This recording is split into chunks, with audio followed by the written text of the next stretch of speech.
प्यारे बच्चों, आज के चैप्टर में हम लोग जिन बातों पर चर्चा करेंगे वो नागरिक शास्त्र का चैप्टर है। इससे पिछले चैप्टर में आपको लोकतंत्र के विस्तार और विचार के बारे में बताया गया था और उसी के अगले नए चैप्टर उसके बारे में आज चर्चा करेंगे, आज समझेंगे।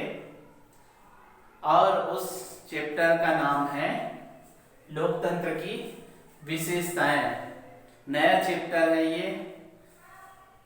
और लोकतंत्र क्या है, इसकी कौन कौन सी विशेषताएं हैं,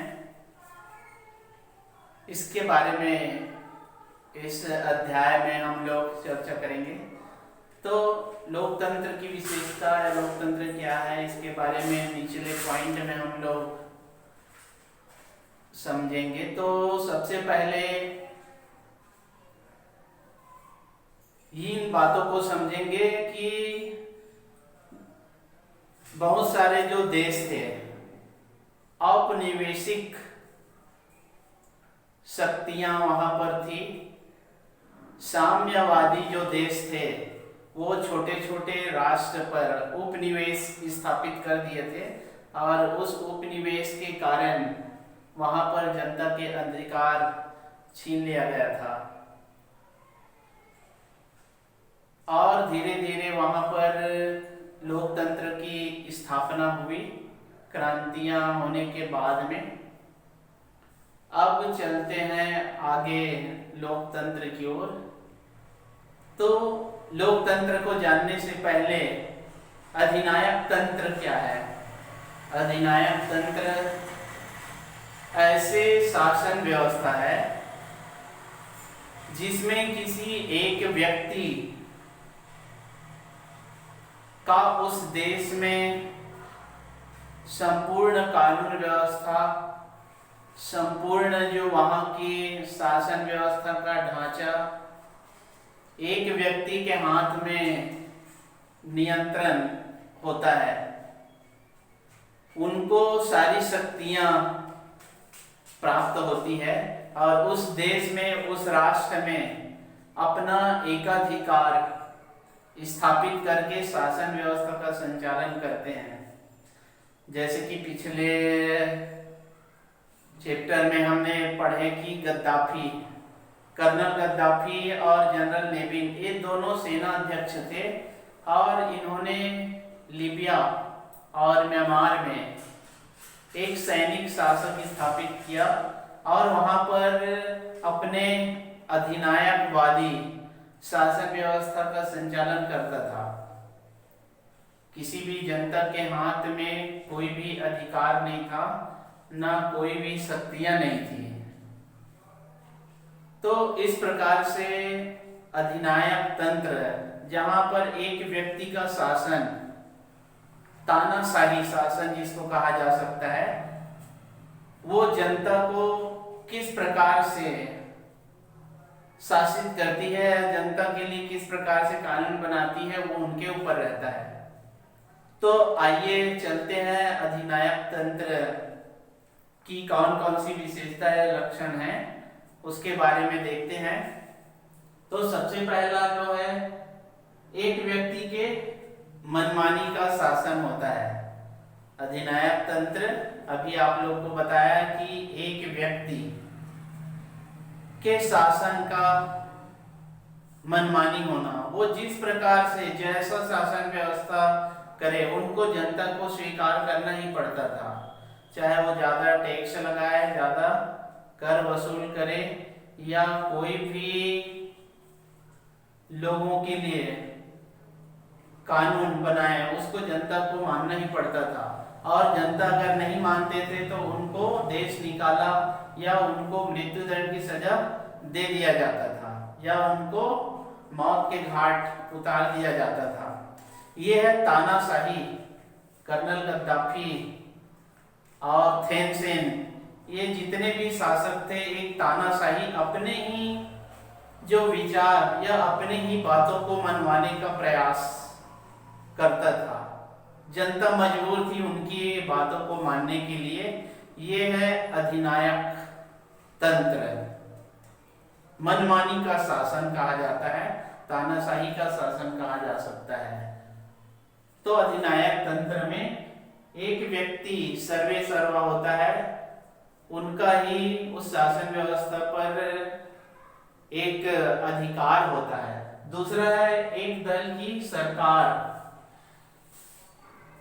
दूसरा पॉइंट, एक दल की सरकार एवं विपक्षी दल पर प्रतिबंध। एक दल की सरकार, अधिनायक तंत्र में सिर्फ एक दल होता है। लोकतंत्र में बहुत से दल या बहुदलीय प्रणाली होता है। लोकतंत्र में सभी राजनीतिक पार्टियां जो है उनको चुनाव लड़ने का अधिकार होता है, लेकिन इसमें एक दल जो शासन व्यवस्था करता है और विपक्षी जो होता है उन पर प्रतिबंध लगा दिया जाता है। अधिनायक तंत्र में विपक्षी या विपक्ष दल नहीं होता। यदि विपक्षी होता है तो उन पर प्रतिबंध लगा दिया जाता है, उन पर रोक लगा दिया जाता है, उसको दंडित किया जाता है या उनको सजाएं दिया जा सकता है। तो इस प्रकार से अधिनायक तंत्र का शासन व्यवस्था होता है। तीसरा जो होता है चुनाव व प्रतिनिधित्व में भागीदारी नहीं। अधिनायक तंत्र में किसी भी प्रकार का चुनाव या मतदान नहीं होता है। किसी भी प्रतिनिधि का चुनाव इसमें नहीं होता है। इसमें एक सेनाध्यक्ष या सेनापति जो होता है वही प्रमुख होता है। उसी के हाथ में शासन का बागडोर रहता है और वही पूरे शासन का संचालन करता है। इसमें उस तानाशाही सरकार का या अधिनायकवादी शासन व्यवस्था के संचालन में कोई प्रतिनिधि या जनता के द्वारा चुने हुए प्रतिनिधि नहीं होते। उन पर प्रतिबंध लगा दिया गया है ताकि एक अकेला शासन करे और उनका ही बोलबाला रहे। ये अधिनायक तंत्र है। उसके बाद में चौथा संगठन निर्माण, सत्याग्रह, विचार, अभिव्यक्ति पर प्रतिबंध। यहाँ पर किसी भी प्रकार के संगठन जहां पर अधिनायक तंत्र है या अधिनायकवादी शासन व्यवस्था है वहां पर कोई संगठन नहीं या व्यक्तियों को संगठन बनाने की जरूरत नहीं है। यदि संगठन बनाता है तो वो जो शासक होता है उस पर रोक लगाता है, प्रतिबंध लगा देता है या उसको दंडित किया जा सकता है। किसी भी प्रकार से सत्याग्रह नहीं किया जा सकता। जैसे भी शासन व्यवस्था वो शासक के द्वारा चलाया जा रहा है उसी के आधार पर उनको चलना है या जीवन यापन करना है। विचार अभिव्यक्ति, इसमें राजा जो या शासक जो होता है वो स्वयं अपने विचार, अपने तर्क इस प्रकार से अभिव्यक्ति को रखता है। किसी भी प्रकार के अन्य विचार या अभिव्यक्ति को मान्य नहीं किया जाता क्योंकि ये अधिनायक तंत्र है, इसलिए। इसके बाद में पांचवा निष्पक्ष चुनाव और व्यवस्था नहीं। चुनाव, निष्पक्ष चुनाव, लोकतंत्र में जैसे कि निष्पक्ष चुनाव होता है, लेकिन अधिनायक तंत्र में किसी भी प्रकार की चुनाव की व्यवस्था नहीं होता और शासक जो है अपने आप में ही वो निर्वाचित हो जाता है, अपने आप को ही वो सर्वे सर्व समझ जाता है। इसमें किसी भी प्रकार से चुनाव की प्रक्रिया नहीं होती। और न ही कोई जनता इस पर रोक लगा सकती है और न ही कोई जनता इस पर मतदान कर सकती है। तो निष्पक्ष चुनाव की प्रक्रिया इसमें नहीं होती, क्योंकि ये मनमानी शासन व्यवस्था है, एक अकेला का शासन व्यवस्था है। इसलिए तो ये अधिनायक तंत्र की कौन कौन सी विशेषताएं, अधिनायक तंत्र क्या है, उसके बारे में जानकारी प्राप्त किए हैं। अब चलते हैं अगले चैप्टर की ओर, लोकतंत्र। लोकतंत्र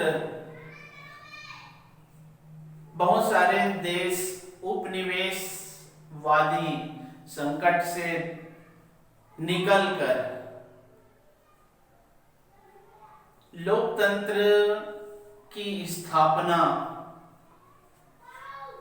में लग गए और लोकतंत्र की स्थापना यानी कि जनता का शासन, जनता के द्वारा चुने हुए प्रतिनिधि, जनता को अधिकार मिल जाना, ये लोकतंत्र। जनता के समस्त अधिकार, जनता के लिए कानून बनाना, जनता के अनुरूप कार्य करना, ये लोकतंत्र है। लोकतंत्र में सिर्फ जनता ही सर्वोपरि होता है, सर्वे सर्वा होता है। लोकतंत्र में जनता जो होता है वो और उनके द्वारा चुने हुए प्रतिनिधि ही शासन करते हैं। और 5 वर्ष एक निर्धारित समय होता है या एक निश्चित अंतराल में चुनाव किया जाता है और चुने हुए उनके प्रतिनिधि जनता के अनुरूप कार्य करते हैं। इसीलिए बोला जाता है कि लोकतंत्र के अंतर्गत जनता के लिए, जनता को और जनता द्वारा, ये लोकतंत्र कहलाता है। सभी शक्तियां जनता के हाथ में निहित रहती है। यदि सरकार उनके अनुरूप कार्य नहीं करती है तो जनता उसको एक निश्चित अंतराल के बाद चुनाव के माध्यम से उसको बदल सकती है या बदलाव ला सकती है। यह है लोकतंत्र।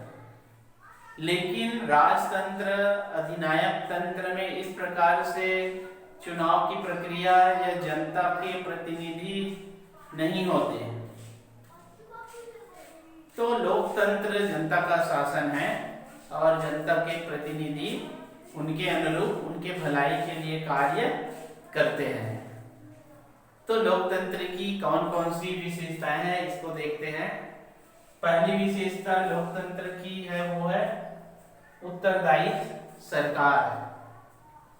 जैसे कि अधिनायक तंत्र या राजतंत्र जो होता है उसमें सरकार जनता के प्रति उत्तरदायी नहीं रहता, वो अपना मनमानी करता है या अपने अनुसार से वो कानून व्यवस्था या अपने अनुसार से शासन व्यवस्था का संचालन करता है।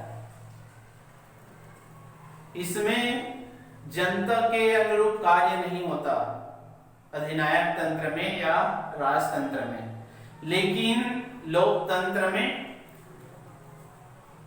उत्तरदायी सरकार के ऊपर रहता है, जनता के भलाई के लिए कार्य करता है और एक उत्तरदायी सरकार का निर्माण होता है।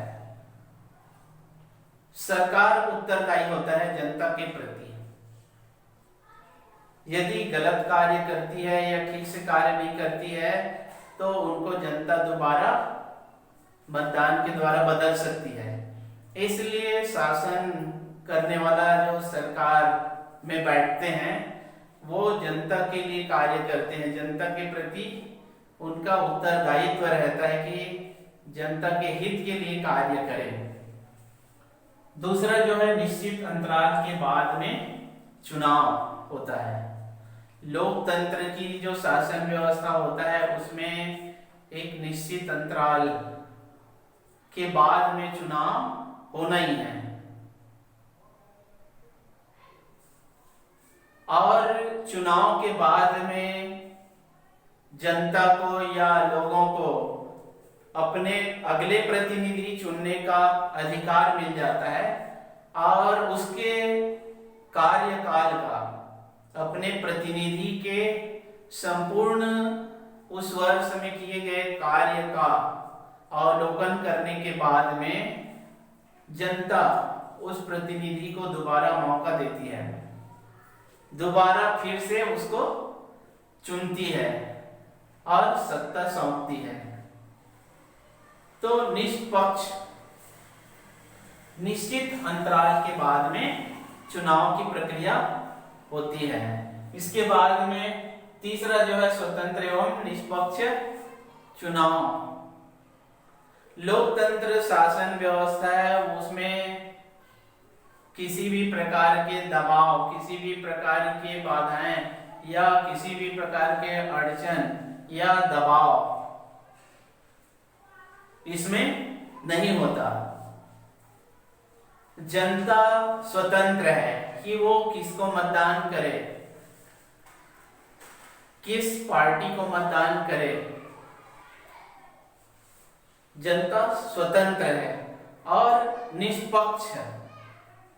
निष्पक्ष चुनाव, किसी भी प्रकार के पक्षपात या दबाव में चुनाव नहीं होता। इसके लिए एक चुनाव का संचालन करने के लिए, मतदान कराने के लिए एक अलग संस्था निर्मित की जाती है, चुनाव आयोग। और ये चुनाव आयोग का कार्य है निष्पक्ष चुनाव कराना। किसी भी पार्टी, किसी भी राजनीतिक पार्टी के दबाव में आकर ये चुनाव आयोग कार्य नहीं करती।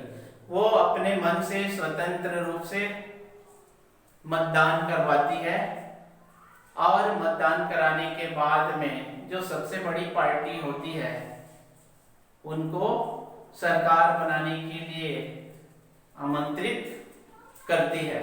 तो इस प्रकार से स्वतंत्र और निष्पक्ष चुनाव लोकतंत्र में होता है, जिससे जनता को मौका मिलता है मतदान करने के लिए और चुनाव या अपने मताधिकार का प्रयोग करने के लिए।